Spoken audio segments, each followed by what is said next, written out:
يعتبر جيم بالنسبه للغيابات اللي موجوده جيم كويس.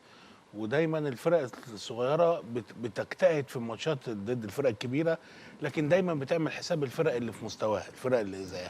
حماده عنده خبره وذكي وهيقدر يعمل ده في الفتره اللي جايه. يوسف اتكلم في حدود المعقول، بيحافظ على لاعيبته. لكن اللي انا عايز اقوله وهفضل اقوله كل ما اجي ماتشات الاهلي، انه بقول لعيبه الاهلي تحديدا وجمهور، ما تدوروش على كره جماليه، مش هيبقى في كره جماليه.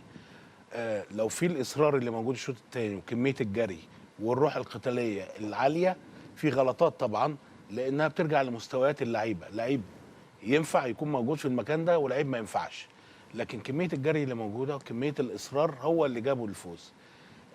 نواحي جماليه مش هتبقى موجود من هنا لحد ما الاهلي يخلص جمال كل المؤجلات، كل المؤجلات. في خلل في الدفاع لازم يوسف يعالجه، وانا مش شايف انه هيتعالج بالتمرين بس، هو هيتعالج بالافراد، والافراد مش موجوده. يعني الافراد مش موجوده، خصوصا قلبي الدفاع تقريبا ما فيش غير يمكن سعد ابتدى من الماتش اللي فات، لكن لسه ما رجعش لمستواه. لكن ما بين احمد علاء وما بين كلوبالي لا، لسه في ضعف كبير جدا في المنطقه اللي في القلب.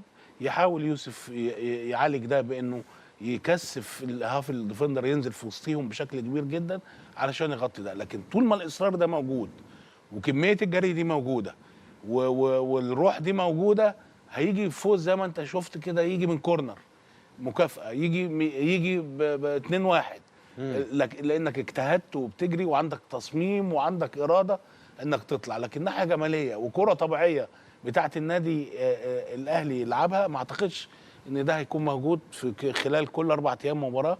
مش هيكون موجود في المرحله بتاعه خروج من 3 بطولات في افريقيا وبطوله في كاس العرب. ده مش هينفع، يعني مش هينفع يجي دلوقتي. عايز قعده وعايز شغل وعايز وقت، جهاز فني يشتغل بشكل كبير جدا سواء يوسف او غيره. فانا بشوف انه مبروك النادي الاهلي الروح، مبروك الاصرار. ولو استمر الجزء ده بس تاخده وتشتغل عليه انت كلاعب، خد الجزء ده واشتغل عليه، لان هو ده اللي هيبقى لك.